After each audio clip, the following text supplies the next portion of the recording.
අද අපි යන්නේ ශ්‍රී පලාබද්දර මාර්ගයෙන් ශ්‍රී පාද කරුණාකරන්න. නායම් ගම් වතුර නිසා සති කීපයක් තිස්සේ සැලසුම් කරපු මේ ගමන තවත් කල් දාන්නේ නැතුව යන්න අපි තීරණය කරා. මේ වෙද්දි හැටන් මාර්ගය වහලා තිබ්බ නිසා අපි වෙනස් මාර්ගයක් තෝරගත්තා. ඒ තමයි පලාබද්දර මාර්ගය.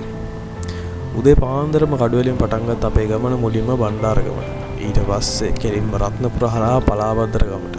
ලකුරුවිට හරහාත් මේ මාර්ගයේ එන්න පුළුවන්. මේ දැන් ඔයාලා බලන්නේ රත්නපුරේ ඉඳලා පලාබද්දරට යන මාර්ගය. ඉතිහාසයෙන් ස්වාභාවික සෞන්දර්යයෙන් පිරුණු මේ පලාබද්දර ගමට යන පාරේ අමුතුම ලස්සනක් තියෙනවා. සමනල අඩවියට අයිති ප්‍රදේශයක් නිසා වටේම කොළ පාට ගස්, මීදුම්, කඳු එක්ක ලස්සන දර්ශනයක් අපිට මේ ගමන පුරාම දැක ගන්න පුළුවන්. ඉතින් මේ මාර්ගය ඔයගොල්ලන්ට කිසි කරදරයක් නැතුව එන්න පුළුවන්. පාරේ සුළුතැන් කීපයක් ඇරෙන්න අනිත් හැම තැනක්ම හොඳ මට්ටමට තියෙනවා.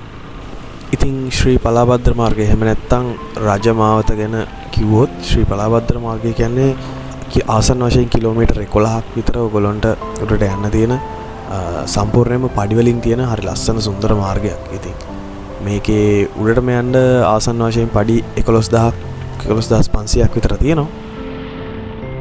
මෙතනින් අපි අපේ බයික් නවත්තනවා. කඩවේලි පටන් ගන්න තරම වාහන නවත්තලා යන්න පුළුවන්. ඒගොල්ලෝ හොඳට බලා ගන්නවා.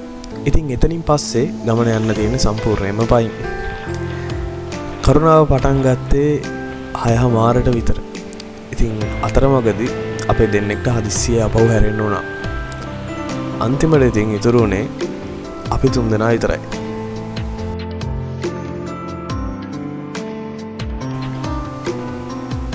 ඔයගොල්ලන්ට යන අතරමඟ කඩ වගේම පොලිස් මුරපොලුත් හම්බ වෙනවා. ඒ වගේම ලස්සන තැන් ඔයගොල්ලන්ට ගොඩක් බලා ගන්නත් පුළුවන්.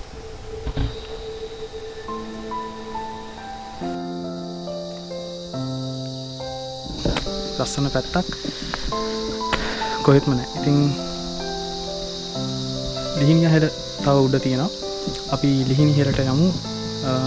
ඉතින් මේ පාරේ පඩිම තමයි තියෙන්නේ තනිකර.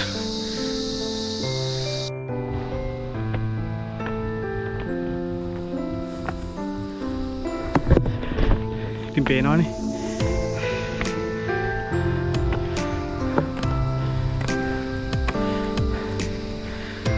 පුදුම විදිහට පඩි ගොඩක් තියෙන්නේ.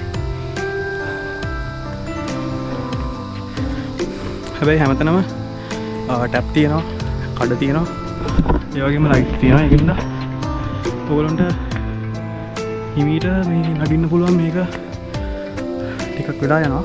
හැබැයි ප්‍රශ්නයක් නැතුව වටේ බල විදින්න පුළුවන්.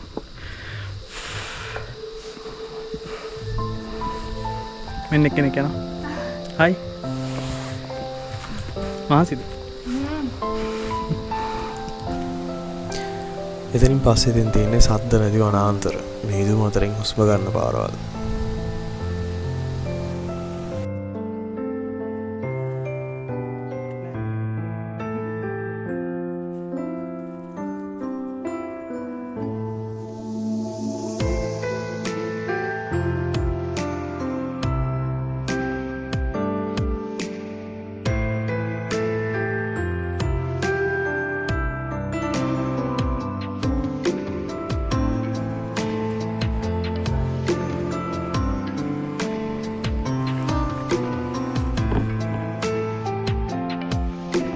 අපි ලිහිණිහෙලටම ආවා. ඉතින් ජනප්‍රවාදවල එක කතා තියෙනවා ලිහිණිහෙල ගැන. මෙතන බෝඩ් එකක් ගහලා තියෙනවා. ඔයගොල්ලන්ට ඒක බලා ගන්න පුළුවන්.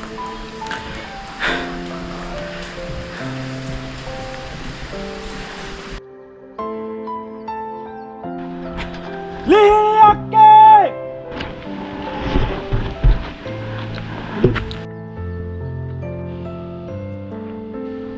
මේක තනි කෙලිම උඩට තියෙන්නේ. එක දිගට ඒ වගේම කියන්න ඕන දෙයක් තියෙනවා. මේ ගමන යද්දී පුළුවන් තරම් සැහැල්ලු ආහාරයක් ගන්න. ලොකු බත් මුල් වලට වඩා ශරීරයට පහසු සැහැල්ලු කෑමක් තෝරගන්න. ඉතින් මාර්ගයේ පුරාම ඔයගොල්ලන්ට ඩස්බින්, ඒ වගේම වොෂ්රූම් පහසුකම් තියෙනවා. ඒ වගේම හැමතැනකම ලයිට් තියෙනවා. ඒක නිසා රාත්‍රියේ වුණත් ඔයගොල්ලන්ට මේ ගමන කිසිම අපහසුතාවයකින් තොරව යන්න පුළුවන්. ඒ නිසා තමන් ගෙන යන ආහාර, කවර, ප්ලාස්ටික්, කාඩ්බෝඩ් වගේ දේවල් පාරේ හෝ වනාන්තරේ දාන්න එපා. ඔයගොල්ලෝ අරගෙන යන්න. අරන් යන්න බැරිම දෙයක් විතරක් ඩස්බින් එකකට දාන්න.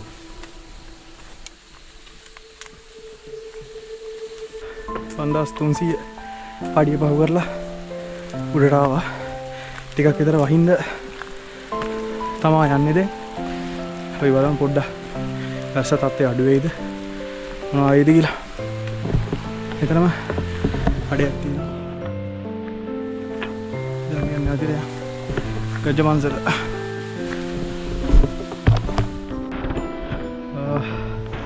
ඉදිකට වුණ ගාවටත් උන්න අපි ආවා. අඩි පඩි 5800 දිහාවට වගේ තමයි ඉදිකට ගාන ඔයගොල්ලන්ට හම්බෙන්නේ.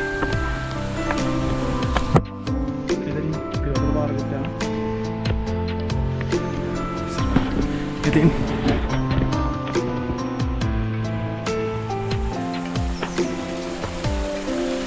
ගල්තලාවත් තමයි මෙතන තියෙන්නේ.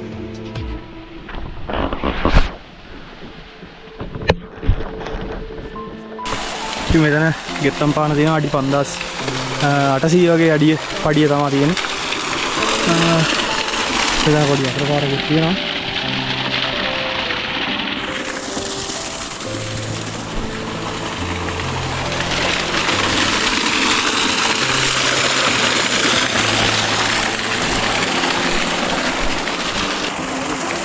ආයි පොඩි ගැස්සක් තියෙනවා.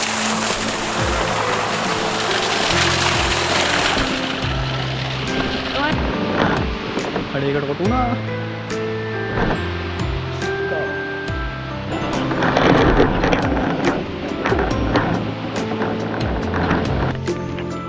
ධර්මරාජවල. ඒ ඔක්කොම ගහලා තියෙන්නේ සමන්ල කන්ද රසික මුතුවේ.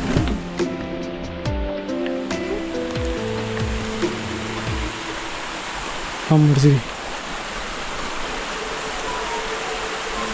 वाव මාර ලස්සනයි මේ පාර. ඉතින් දැන් තියෙන ධර්මරාජකල අපි ටික නගින්න උතර තියෙනවා. ඒ ගමන පොඩි කස්සකුත් තියෙනවා. මම බලන්න මොනවද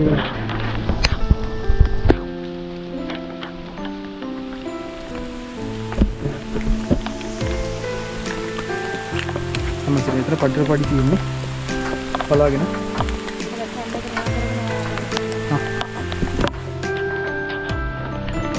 කොයි හරි මේ ටිකත් පරණ පඩි තියෙන්නේ.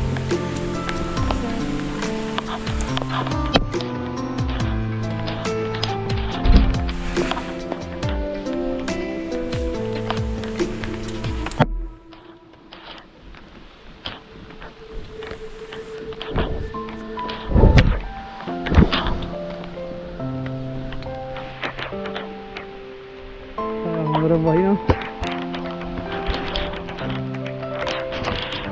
Belum salah dia lagi.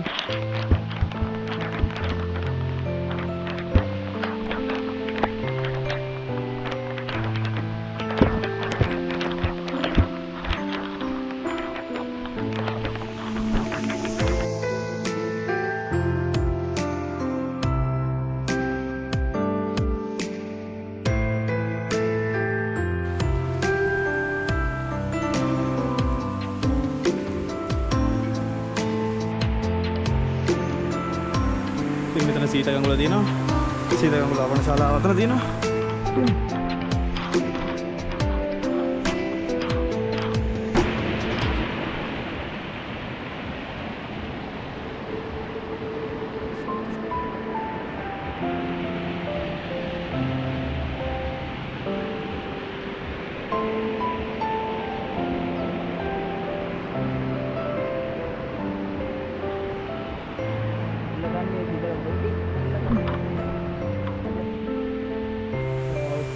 මෙතන මාර ලස්සනයි නේ.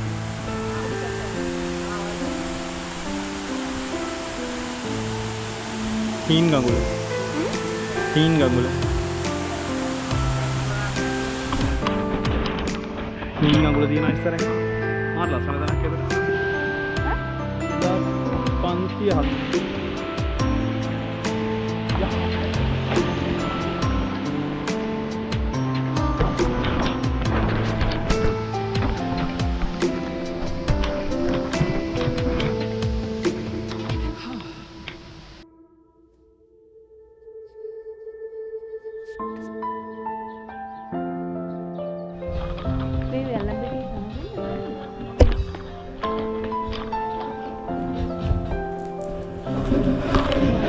හැරමිටි වාහනටත් ආවා. දැන් වෙලාව ඕනේ 3:38යි. අපි කරුණා කරන්න පටන් ගත්තේ 9:00 විතර.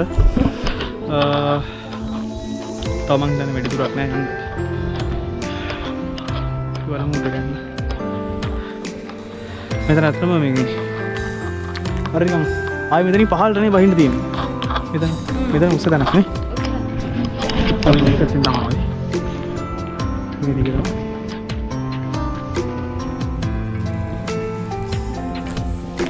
මාර ලස්සන පරිසරයක් තියෙන මාර සුන්දරයි. වැස්සෙන් ලොකු වරදටයක් වුණෙත් නෑ වෙලාවට. ටිකක් විතර වැස්සා. ලොකු වරදටයක් වුණේ නෑ. ඒක නිසා මාර පහසුවක් වුණේ අපිට. එන ගමන් කෝපි එකකුත් බීලා. දැන් අපි යනවා පහළටයි.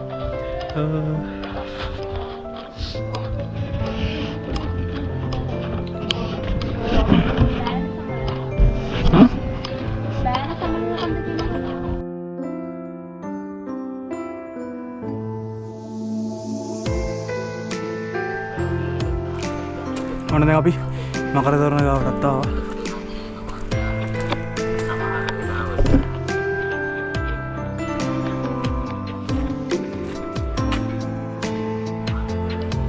බලාපද්දරින් කිලෝමීටර අපි 9.2ක් ඇවිල්ලා තියෙනවා.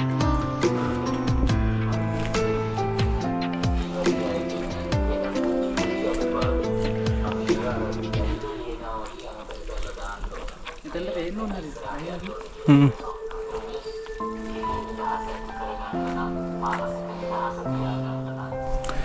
ලස්සනයි.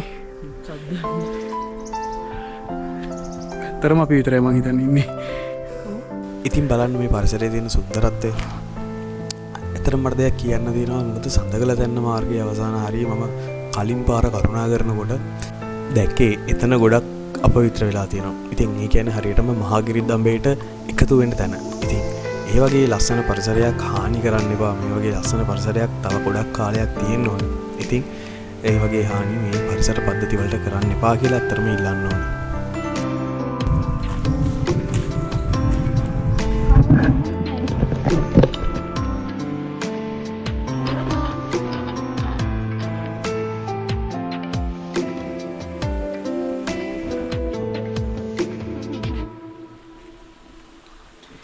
ඒරියා එකම මීදුමෙන් වැහිලා තියෙන්නේ.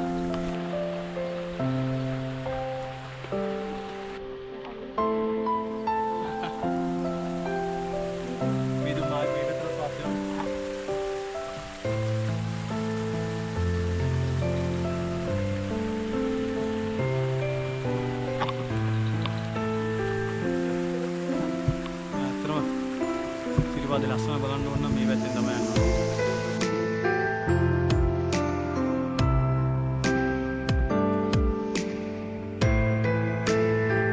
Wow.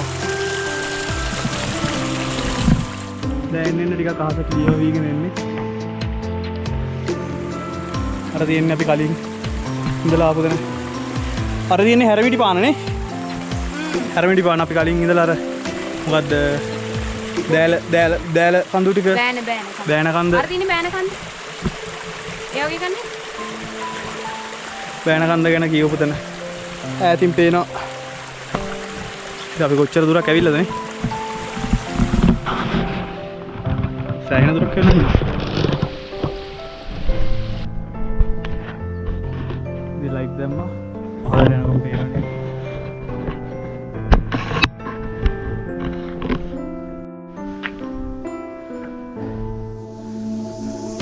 එතනින් උඩ මළුව පේනවා. අපි දැන් ළඟටම ඇවිල්ලා ඉන්නේ. අර තියෙන අපි ආව පාර පේනවද දන්නේ නැහැ. හරි. අද බුදුන් බලන්නේ.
සේරම මීදුවෙන් වෙලා නිකන් මුහුදක් වගේ වලාකුළු ටික. අපි දැන් මේ ඉන්නේ මේ ගමනේ අවසානයට ලං වෙලා. අපිට උදේ කරුණා කරන්න අපිට වෙලාව ගියේ පැය 9ක් වගේ කාලයක්. හැබැයි අපිට ආපහු නැවතත් පහළට කරුණා කරන්න පැය 6ක් 7ක් වගේ කාලයක් තමා ගියේ. ඉතින් අපි මේ ගමන යනකොටත් ඇත්තරම ගොඩක් හිමින් තමා ආවේ.